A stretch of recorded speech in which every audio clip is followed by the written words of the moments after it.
नमस्कार। यूपी पंचायत चुनाव के महासंग्राम में आपका स्वागत है। इस वक्त मैं उत्तर प्रदेश के भदोही जिले के औराई ब्लॉक के ग्राम सभा गिरदबड़गांव मौजूद हूं। मैं अपने कैमरा पर्सन से भदोही के जिलाध्यक्ष विनय श्रीवास्तव जी, पूर्व महामंत्री, जिले के वरिष्ठ नेता शैलेंद्र दुबे जी और भाजपा के अधिकृत प्रत्याशी वार्ड नंबर 21 की अर्चना पटेल जी हमारे साथ जुड़ रही हैं। मैं अपने कैमरा पर्सन से इन जिलाध्यक्ष के साथ जो पूरी टीम कंधा से कंधा मिलाकर काम कर रही है, वार्ड नंबर 21 पे विजय पताका फहराने की पुरजोर कोशिश कर रहे हैं। मैं अपने कैमरा पर्सन से बीजेपी के कर्णधारों को दिखाने गुजारिश करूंगा कि आज जिलाध्यक्ष के नेतृत्व में यहां से वार्ड नंबर 21 की पदयात्रा निकाली जा रही है। हम सीधे रुख करते हैं विनय श्रीवास्तव जी, जिस तरह से आप पूरे जिला में विजय पताका फहराने का जिक्र किया था प्रिंस जी के कार्यालय के उद्घाटन में, तो आज वार्ड नंबर 21 से आप आगाज़ कर रहे हैं, क्या कहना चाहेंगे? देखिए, लोकतंत्र जो है वैचारिक युद्ध होता है। विचार की शक्ति लड़ती है और मुझे गर्व है कि मैं दीनदयाल के खानदान से आता हूं। दीनदयाल उपाध्याय जिन्होंने तमाम वादों को अपने जीवन में महसूस किया था, चाहे एकात्म मानववाद हो, चाहे वो पूंजीवाद हो, चाहे वो साम्यवाद हो, लेकिन अंत में दीनदयाल जी को लगा कि एक ऐसा वाद चलाया जाए जो मानववाद हो।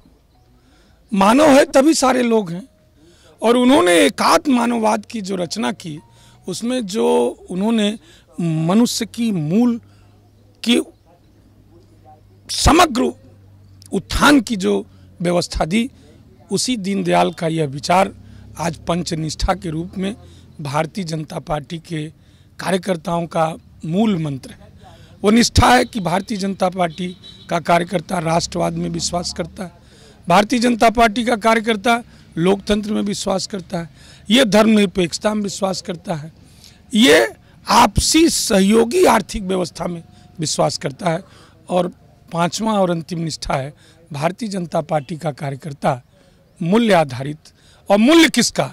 राम का, कृष्ण का, शिव का मूल्य, अर्थात समाज के जितने गंदे लोग हैं उनके कुकृत्यों को विष की तरह पीकर नीलकंठ बन जाइए। राम के मूल्य में जीवन का सर्वस्व त्याग कर दीजिए, और कृष्ण की तरह राजनीति में सुदामा को सर्वोत्तम बना दीजिए, और कृष्ण और सुदामा के बीच की दूरी मिटा दीजिए। मित्र, यही है भारतीय जनता पार्टी का स्वरूप, और उसी स्वरूप का प्राकट्य हम देखते हैं नरेंद्र मोदी में और योगी में। एक मोदी जिसे अमेरिका कभी वीज़ा नहीं देता था, उस मोदी ने अमेरिका के मेडिसिन स्क्वायर में सबसे बड़े विश्व के हाल को टिकट से भर दिया, और तमाम लोग न्यूयॉर्क सिटी में खड़े होकर बाहर देखते रह गए। और वही मोदी जिस तरह से आज विश्व की राजनीति के अपरिहार्य हो गए हैं, उसका मूल कारण है कि मोदी मानवतावादी एक ऐसी शख्सियत के रूप में उभरे हैं कि कोरोना काल जैसे महामारी के काल में उन्होंने कोरोना को जो विपदा आई थी, पूरे विश्व को बचाने के लिए भारत में उस विपदा को अवसर में बदल के आज पूरे विश्व को वैक्सीन सप्लाई कर रहे हैं। तो ये मानवता के पुजारी लोग हम लोग हैं। और योगी को तो आपने देखा ही, अगर जिक्र न करें तो उत्तर प्रदेश का चुनाव बेकार हो जाएगा। योगी ने तय कर लिया कि मैं माफिया मुक्त उत्तर प्रदेश करूंगा, चाहे वो कितना भी शक्तिशाली माफिया हो, चाहे उसे पंजाब से लाना पड़ा हो, चाहे उत्तर प्रदेश में ही जमीन दोज करना पड़ा हो। ये योगी हैं कि वो बताए हैं कि मूल्य आधारित राजनीति ही हमारा सबसे बड़ा धर्म है, और उस धर्म के चलते हम इस जो लोकल समाज में आज खड़े हो रहे हैं, उसके पीछे हमारे कार्य हैं। हमारे मोदी जी ने और हमारे योगी जी ने आज प्रत्येक गांव, ऐसा कोई गांव नहीं होगा जहां सभी सुविधाएं आपको उपलब्ध न दिखती हों। लैट्रिन से लेते हुए किसान सम्मान निधि तक इस व्यवस्था ने आपको प्रत्येक घर में इंगित किया है।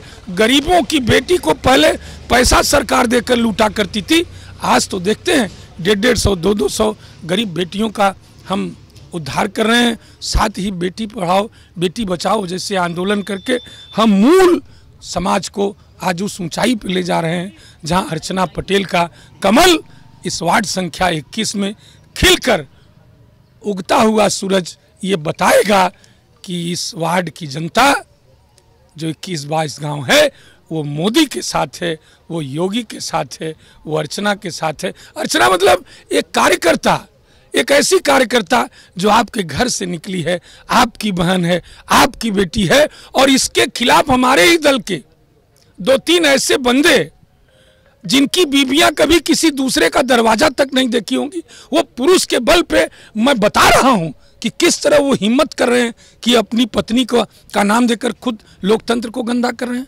मैं पूछना चाहता हूं और मैं निष्कासित करता हूं ऐसे कार्यकर्ता को जो अगर हमारे दल का है और मेरे खिलाफ लड़ रहा है, ये अनुचित है। और मैं समाज से हाथ जोड़कर विनती करता हूं कि ये मेरी जिला मंत्री है, इसने साहस किया है, ये समाज में महिला होने के साथ साथ अपने नेतृत्व को दिखाया है। इसलिए ऐसे सक्षम नेतृत्व को, जिसे मैंने जिला मंत्री के रूप में स्वीकार किया है, मुझे पूरा भरोसा है इस वार्ड संख्या 21 की जनता से कि वो ऐसी महिला जो समाज में सही में निकलती है, जो किसी के नेतृत्व की मुखापेक्षी नहीं है, चाहे वो जो भी लड़ रहे हैं लोगों, उनके पति चुनाव लड़ रहे हैं, लेकिन ये बेचारी तो स्वयं, आप देखिए, ये स्वयं चुनाव लड़ रही है। इसके साथ पूरा भारतीय जनता पार्टी का जनमत लगा हुआ है। तो इस नेतृत्व को स्वीकार करेंगी जनता और योगी और मोदी के काम को मुहर लगाएगी। नमस्कार। और बताइए। शुक्रिया। बीना जी, आपसे आखिरी सवाल, जिस तरह से भदोही जिले की बात करें तो भदोही जिले के सदन में अभी तक बीजेपी का जिला अध्यक्ष नहीं हो पाया है, तो जिला पंचायत के नतीजे के बाद आपको क्या लगता है कि भदोही पे बीजेपी का कब्जा होगा? बिल्कुल कब्जा होगा। आज तक 94 से लेकर जब से जिला बना तब से जातिवादी राजनीति अपराध और धन बल का सहारा चलाती रही। इसके सबसे बड़े द्रोही और दुश्मन के रूप में मुलायम सिंह यादव और उनके पुत्र अखिलेश यादव रहे। मैं पूछना चाहता हूं, मुलायम सिंह के कार्यकाल में 95 से लेकर आखिर वो कौन सी ऐसी व्यवस्था थी जिसमें मुलायम ने कभी ये नहीं पूछा कि भदोही में कौन काम हो रहा है जिला पंचायत से। उन्होंने प्रत्येक उत्तर प्रदेश के 75 जिलों में मिनी मुख्यमंत्री बनाकर सिर्फ लूटने का काम किया था। और प्रत्येक चुनाव में, मुझे पूरा भरोसा ही नहीं, मैं विश्वास के साथ कह रहा हूं कि जो बाहुबली थे वो जेल के अंदर थे और अंदर ताला लगा हुआ था और वो बाहर टहल के बूथ लुटवा रहे थे। यहाँ का इतिहास गवाह है। ऐसी परिस्थिति में जब आज योगी जी ने माफिया मुक्त कर दिया तो मैं 100% दावे के साथ कहता हूं कि 26 में 2600 सीट हम जीत रहे हैं। अगर कोई मुखालफत में हो तो उसका भ्रम उसको मुबारक हो। मैं मेरी जनता के साथ, ये चुनाव दिखता है त्रिस्तरीय है, लेकिन ये चुनाव योगी जी के कर्मों का और मोदी जी के कर्मों पर मोहर मारने जा रहा है। आपसी द्वेष जो ये लोग जातिवादी लोग हैं जो पैदा करके और पैसे के बल पर चुनाव लूटने का काम किया करते थे, अब जनता उनके चक्कर में है नहीं। इसलिए मुझे पूरा भरोसा है कि मैं अपने संगठन के माध्यम से प्रत्येक 1900 बूथ है हमारे जिले में, सारे के सारे बूथ सज कर तैयार हैं। अब तो खाली बारी है 15 की। इसलिए पूरा का पूरा विश्वास के साथ कहता हूं कि सरकार हमारी ही बनेगी और सत्य की विजय होगी, असत्य पराजित होगा। ठीक उसी तरह से जैसे राम पूजे जाते हैं और रावण जलाया जाता है। शुक्रिया बीना श्रीवास्तव जी। इन्होंने दावा किया कि भदोही जिला के जिलाध्यक्ष पद पर जैसे जिला पंचायत नतीजे आएंगे तो 26 की 26 सीटें जीतेंगे। हमारे साथ जिले के वरिष्ठ नेता शैलेंद्र दुबे जुड़ रहे हैं। शैलेंद्र जी, क्या कहना चाहेंगे जिस तरह से वार्ड 21 की जनता, वार्ड 21 वार्ड की जाए तो बात की जाए तो यहाँ पर महिला सीट है, महिला बीजेपी की तेज तर्रार नेत्री को आपने मैदान में उतारा है। क्या लगता है कि चुनाव के नतीजे क्या होंगे? अध्यक्ष जी ने जो चयन किया था और अभी आपके चर्चा के दरमियान उन्होंने कहा भी है कि पहचान महिला है। एक महिला के नाते यह समाज में काम कर रही है। भारतीय जनता पार्टी के जिला मंत्री के नाते यह समाज में अनवरत काम कर रही थी। इसके पहले यह निज़ामपुर की ग्राम प्रधान रही है और ग्राम प्रधान के रूप में भी इसने अपने गांव को विकास की एक नई दिशा देने का प्रयास किया था। तो एक व्यक्ति जिसकी पहचान उस वार्ड के स्वभाव के अनुसार है, आज इस पंचायत चुनाव में जो आरक्षण की प्रक्रिया के तहत महिलाओं के सशक्तिकरण की बात की जाती है, उसमें उत्तर प्रदेश सरकार ने इस वार्ड को महिला में डाला है और अर्चना पटेल की पहचान महिला है। जो आप इसके पहले अध्यक्ष जी ने कहा था, बाकी जितने लड़ने वाले हैं उनकी पहचान उनकी खुद की है, उनके पत्नी की नहीं है। वो पत्नियां उनके पुरुष के पीछे खड़ी होकर के समाज को गुमराह करने का प्रयास कर रही हैं। और इस वार्ड नंबर 21 की जनता गुमराह होने वाली नहीं है। भारतीय जनता पार्टी पहचान है और भारतीय जनता पार्टी के पहचान का प्रतीक अर्चना पटेल है। समस्त कार्यकर्ता इसके लिए लगे हैं और विजय सुनिश्चित है। और अध्यक्ष जी ने जो कहा कि हम 26 के 26 जीत रहे हैं और पहली बार इस भदोही जनपद में, अगर दिल्ली में हमारी सरकार है और उत्तर प्रदेश में हमारी सरकार है तो भदोही में भी हमारी सरकार बनने जा रही है। हम विकास की नई इबादत को लिखेंगे, यह 2 मई के बाद तय हो जाएगा। जी शुक्रिया हमसे बातचीत करने के लिए। शैलेंद्र दुबे जी ने साफ तौर पर कहा जिस तरह से केंद्र में सत्ता काबिज है, उत्तर प्रदेश में सत्ता काबिज है तो बीजेपी के जिलाध्यक्ष पद पर भी कमल खिलेगा। हम सीधे रुख करते हैं। अर्चना पटेल जी, आप एक महिला प्रत्याशी हैं, महिलाओं की क्या समस्या नज़र आती है वार्ड 21 में और लोग अर्चना पटेल को ही क्यों चुने? महिला की बहुत सारी समस्याएं हैं। पहली बात, हम तो खुद महिला अपनी ही बात करेंगे कि हम महिला हैं। जिस तरह से हम भारतीय जनता पार्टी के कार्यक्रम में निकले कार्यकर्ता के रूप में, हर कार्य को मैंने बखूबी निभाया। अपनी जिम्मेदारियों के साथ मैंने इस कार्य को, भारतीय जनता पार्टी के सारे कार्य को मैंने देखा। उसी तरह से मैं खुद महिला हूँ, मैं समझ सकती हूँ कि महिलाओं का दर्द क्या होता है। जब एक महिला घर से बाहर निकलती है अपने मान सम्मान को लेकर, उसके पीछे बहुत सारे कयास लगाए जाते हैं। ये नहीं कह रहे हम किसी पुरुष से कयास लगाते हैं, महिलाएं भी हैं जो महिलाओं के लिए, महिलाओं के प्रति कुछ कयास लगाती हैं। लेकिन उन सभी चीज़ों को मैंने एक साइड में रखकर मैंने अपना मार्ग खुद चुना है। और मार्ग चुनने के बाद मैंने भी आवेदन किया, मेरे भाइयों ने भी, बहुत सारे भाइयों ने भी आवेदन किया। लेकिन मैंने कहा कि वार्ड नंबर 21 महिला है और माननीय प्रधानमंत्री नरेंद्र मोदी जी, माननीय मुख्यमंत्री योगी आदित्यनाथ जी महिलाओं के सशक्तिकरण के लिए बहुत ही ध्यान दे रहे हैं। इसलिए हम चाहते हैं हमारी ही तरह और भी महिला बनने आए। अगर सारी महिलाएं, कम से कम 50% भी महिला हमारे समक्ष ये आगे आने लगेंगी तो शायद किसी भी महिला के पीछे जो अच्छे बुरे कयास लगाए जाते हैं वो लगभग ख़त्म हो जाएंगे। इसलिए मेरी बहनों से, मेरी माताओं से और मेरी बेटियों से ये निवेदन है हमारा कि महिला सशक्तिकरण के लिए हमारे माननीय मुख्यमंत्री योगी आदित्यनाथ जी, माननीय प्रधानमंत्री नरेंद्र मोदी जी जितना प्रयास कर रहे हैं, हम भी उसमें बढ़ चढ़ कर भागीदारी लें और हम भी सक्षम बने। डर कर नहीं, डट कर विजय होती है। हम चाहे कोई भी हो, हम उससे डरेंगे नहीं, डट कर लड़ेंगे। और भारतीय जनता पार्टी के मैं टीम को बधाई देना चाहती हूँ कि हम वार्ड नंबर 21 जीत रहे हैं।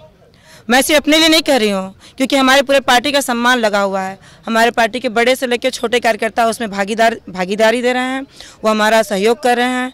हमारे जिले की टीम, हमारे मंडल की टीम, बूथ अध्यक्ष तक, बूथ अध्यक्ष और सेक्टर संयोजक जो कि हमारे शक्ति का केंद्र हैं, सभी लोग हमारा सहयोग कर रहे हैं। और मुझे वार्ड नंबर 21 की महिलाएं नहीं, पुरुष भी सम्मानित कर रहे हैं। जब हम क्षेत्र में निकलते हैं तो लोग मुझे अपने घरों के अंदर खुद बुलाते हैं, जाइए आप माता बहनों से अंदर मिल लीजिए। ये मेरा सौभाग्य है कि वो लोग मुझे इस योग्य समझते हैं कि मैडम आप जाइए अंदर मिल लीजिए। और जिनका हम आशीर्वाद लेते हैं वो हमारे साथ निकलती हैं। और जैसे कि हमारे माननीय अध्यक्ष जी ने बताया, बड़े भाई शैलेंद्र जी ने बताया, मैं इन्हीं लोगों की बातों को एक मत करना चाहती हूँ। एक मत में एक शब्द कहना चाहती हूँ, वार्ड नंबर 21 हमें जीतना है। योगी आदित्यनाथ, माननीय योगी आदित्यनाथ जी, माननीय मुख्यमंत्री नरेंद्र मोदी जी, प्रधानमंत्री नरेंद्र मोदी जी के सपनों को साकार करना है। हम नारी सशक्त हो रही हैं, इस बात को मुझे वार्ड नंबर 21 जीत कर दिखाना है। धन्यवाद। हमसे बातचीत करने के लिए आप देख सकते हैं बीजेपी कार्यकर्ताओं में एक जोश देखने को मिल रहा है। और अर्चना पटेल की बात की जाए तो अर्चना पटेल एक महिला नेत्री हैं। इन्होंने साफ तौर पर कहा जिस तरह से केंद्र में बीजेपी की सरकार है, उत्तर प्रदेश में बीजेपी की सरकार है, तो वार्ड नंबर 21 में भी कमल खिलेगा। कैमरा पर्सन निकी पांडे के साथ रितेश पाठक, खबर इंडिया, भदोही। वार्ड नंबर 21 में कमल खिले, सूरज उगेगा, कमल खिलेगा। इसी बातों के साथ मैं अपनी वाणी को विराम देना चाहती हूँ। धन्यवाद।